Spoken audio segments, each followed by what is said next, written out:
خبروں کے مطابق نیٹو سمٹ کے آخری دن امریکی انٹیلیجنس کو ایک قابل اعتماد اور قریب ترین خطرے کا پتہ چلا کہ ایئر فورس ون کو شولڈر فائرڈ میزائل کا نشانہ بنایا جا سکتا ہے۔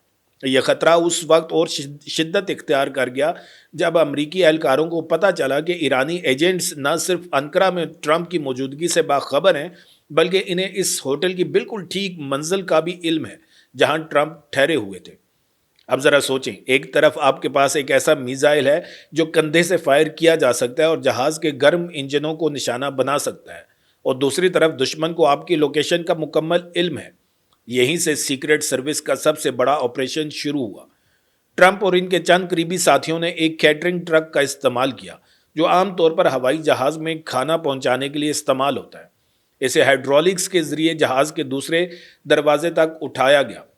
ٹرمپ اس ٹرک کے ذریعے خاموشی سے ایک چھوٹے C-32A جہاز تک پہنچے، جبکہ ایئر فورس ون پر سوار دیگر عہدیدار، عملہ اور پریس پول یہ سمجھتے رہے کہ صدر ابھی بھی انہی کے ساتھ ہیں۔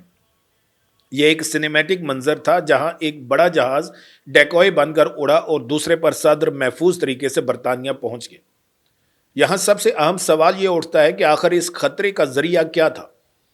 ماہرین کا کہنا ہے کہ یہ ایک نیا ہیٹ سیکنگ میزائل تھا، جیسے کہ ایرانی SA-67 یا روسی 9K333 وربا، جو روایتی ریڈار گائیڈڈ میزائلوں کے مقابلے میں بہت مشکل سے ڈیٹیکٹ ہوتے ہیں، کیونکہ یہ ریڈار ویوز خارج نہیں کرتے اور کہیں سے بھی آ سکتے ہیں۔ یہ ٹیکنالوجی اتنی جدید ہے کہ اسے روکنا مشکل ہے، اور اسی لیے سیکرٹ سروس نے کوئی خطرہ مول نہ لیتے ہوئے یہ فیصلہ کیا۔ ٹرمپ نے بعد میں میڈیا کو بتایا کہ انہوں نے سیکرٹ سروس کے کہنے پر یہ سوئچ کیا، اور ان کا خیال ہے کہ اصل خطرہ اس چھوٹے جہاز پر تھا جس پر وہ سوار تھے، کیونکہ دشمن کو شاید اس کا بھی پتہ چل گیا تھا۔ اور دلچسپ بات یہ ہے کہ جہاز پر سوار صحافیوں کو پردے بند رکھنے کا کہا گیا، اور انہیں اس پورے آپریشن کے بارے میں کوئی علم نہیں تھا۔ کیا آپ کو لگتا ہے کہ اس ڈیکوئے آپریشن میں صحافیوں اور دیگر عملے کی جان کو خطرے میں ڈالنا درست تھا؟ یہ ایک ایسا سوال ہے جس پر پوری دنیا میں بحث جاری ہے۔ یہ ایک ایسی خبر ہے جہاں ایک میزائل کے خطرے نے امریکی صدر کو ایک چھوٹے جہاز میں چھپ کر فرار ہونے پر مجبور کر دیا، اور دنیا کو ایک بار پھر ایران اور امریکہ کے درمیان کشیدگی کا منظر دکھایا۔ یہ واقعہ 2026 کی سب سے بڑی خفیہ کارروائیوں میں سے ایک تھا، اور اس نے ترکی کی اہمیت کو ایک بار پھر ثابت کیا۔ تو بڑھتے ہیں اپنی تیسری اہم خبر کی جانب۔ 12 اگست 2026 کو ترکی کے صوبے یالووا میں ایک تربیتی مشق کے دوران ایک ایسا واقعہ پیش آیا جس نے پوری دنیا میں دفاعی ماہرین کی توجہ اپنی طرف مبذول کر لی۔ ایک ترک F-16 فائٹنگ فالکن جنگی طیارہ، جو جدید ترین طیاروں میں شمار ہوتا ہے، اپنی تربیتی پرواز کے دوران گر کر تباہ ہو گیا۔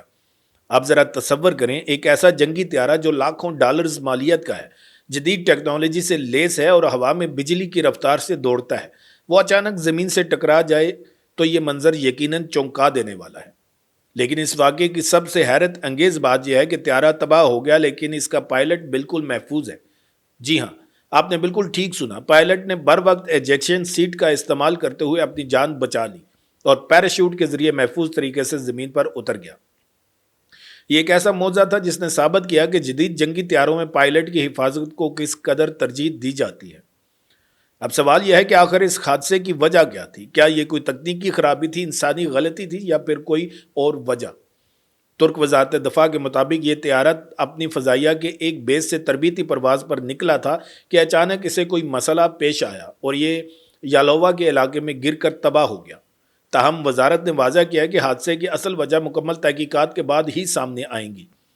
یہاں پر ایک اہم نکتہ یہ ہے کہ یہ کوئی پہلا واقعہ نہیں، اس سے قبل بھی فروری 2026 میں ایک اور ترک F-16 طیارہ ایک مشن کے دوران گر کر تباہ ہو گیا تھا، جس میں پائلٹ شہید ہو گیا تھا۔